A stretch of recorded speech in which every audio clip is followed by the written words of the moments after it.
नमस्कार।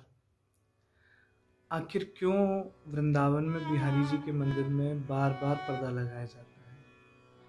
जो बिहारी जी हम सबको माया के पर्दे से बचाते हैं, वे बिहारी जी आखिरकार क्यों पर्दे में रहते हैं? इसकी एक बड़ी प्यारी कथा है। एक बार एक भक्त्यानी, आप कह सकते हैं कोई भी गोपी स्वरूपा, भक्ति स्वरूपा, कोई भी एक भक्त ठाकुर जी के दरबार में आई और दरबार में आने के बाद श्री बिहारी जी का उन्होंने दर्शन करना प्रारंभ किया। दर्शन करते ही उनकी दृष्टि बिहारी जी के नेत्रों पर पड़ी और जैसा कि विदित है संसार में और शास्त्र में दोनों में लिखा है कि प्रेम की प्रारंभिक स्थिति नेत्रों से है। हम किसी से भी प्रेम करें, चाहे इंसान से करें चाहे भगवान से करें, प्रेम की जो प्रारंभिक स्थिति है वो नेत्रों से है। सबसे पहले दृष्टि का मेल होता है और जहां दृष्टि का मेल होगा वहीं प्रेम की प्रारंभिक स्थिति बनेगी। और बिहारी जी के नयन तो पहले से भी बहुत चर्चा में है। श्रीमद् भागवत जी में भी वर्णन आया है कि जब बाल कृष्ण पूतना की गोद में आए तो भगवान ने दोनों नेत्रों को बहुत तेजी से बंद कर लिया। हमारे ब्रज भाषा में कहें तो ठाकुर जी ने अपने नयनों को नीच लिया, आंखों को नीच लिया। ब्रज में बंद करने को नीचना कहा जाता है। तो बहुत तेज से भगवान ने नेत्रों को बंद कर लिया। तो परीक्षित जी ने सुखदेव जी महाराज से पूछा कि प्रभु, भगवान ने आप आखिरकार अपने नेत्र बंद क्यों किए? तो इसके दो कारण सुखदेव जी ने बताया। पहला कारण कि पूतना माया का स्वरूप थी और बिहारी जी ब्रह्म का स्वरूप है।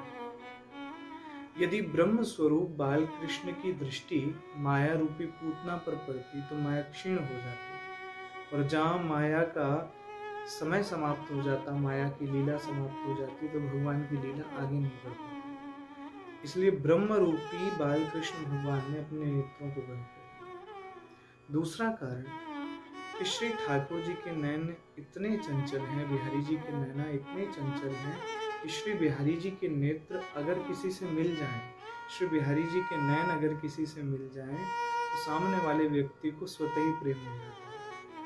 आप और हम कभी भी मंदिर में जाएं तो भगवान की उस दिव्य छवि को देखते हुए मन ऐसा कहता है कि यहीं विराजमान होकर श्री बिहारी जी को देखते रहें, या जो भी आपके इष्ट हो।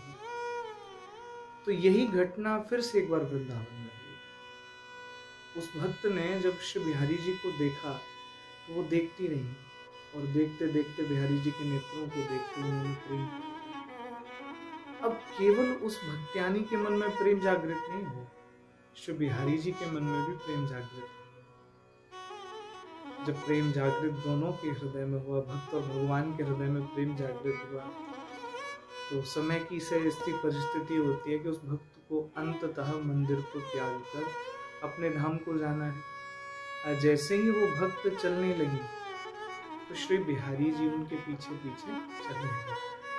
अब ये दृश्य जब वृंदावन के गोस्वामियों ने देखा तो सब आश्चर्यचकित रह गए कि हमारे बिहारी जी तो चले गए। अंततः श्री बिहारी जी उस भक्त्यानी के यहाँ चले गए और वृंदावन तो पूरा सोना हो गया। अब वृंदावन में जब बिहारी जी नहीं है तो भक्तों ने भी आना बंद कर दिया। वृंदावन के सभी भक्त परेशान हो गए, बोले अब बिहारी जी नहीं है तो वृंदावन में कोई आ भी नहीं रहा। सबका मन व्याकुल हुआ तो सब उस भक्त्यानी के पास गए, बोले देवी, वृंदावन बिहारी जी के बिना सोना है, आप बिहारी जी को वृंदावन भेज दीजिए। तो उस भक्त्यानी ने कहा कि देखो, मैं तो ठाकुर जी को हाथ पकड़ के लाई नहीं हूँ, आप ऐसा करो बिहारी जी से स्वयं पूछ लो, बिहारी जी जानो चाहें तो चले जाओ।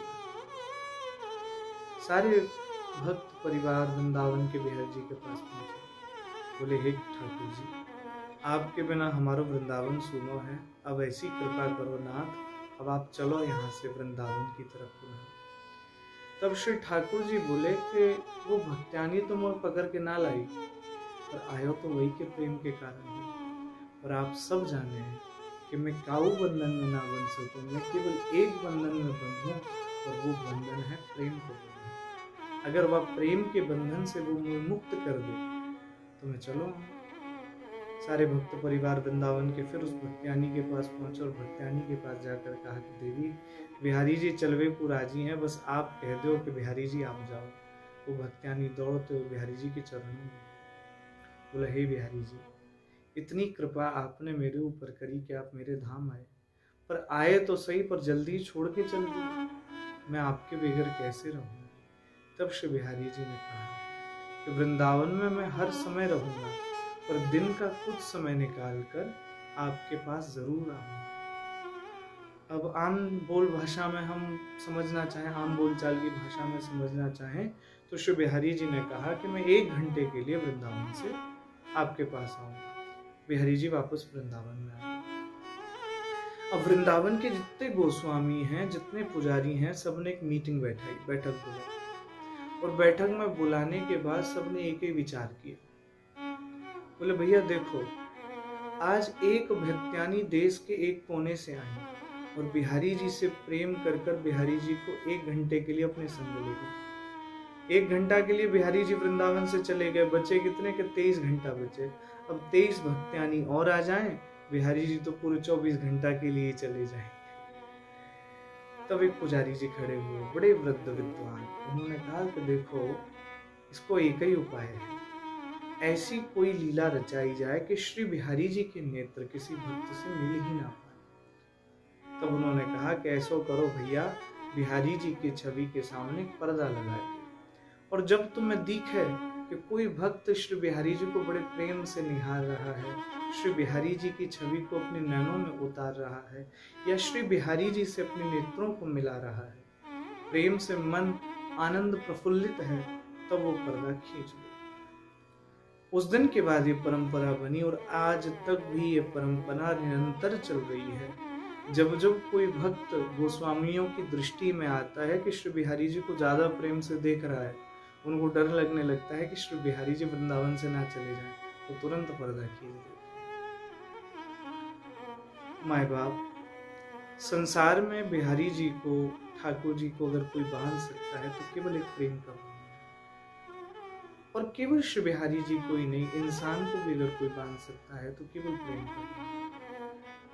हम इस संसार में आए हैं, और संसार में हम जब तक रहें तब तक एक ही बात का ध्यान रखें कि श्री ठाकुर जी से तो हम प्रेम करें ही करें, संसार में रहते हुए सबसे हम प्रेम करें। क्योंकि कुछ दिन के बाद ये जीवन लीला जब समाप्त हो जाएगी, जाने के बाद हमें कोई याद नहीं रखेगा, याद रखेगा तो हमारे प्रेम को याद रखेगा।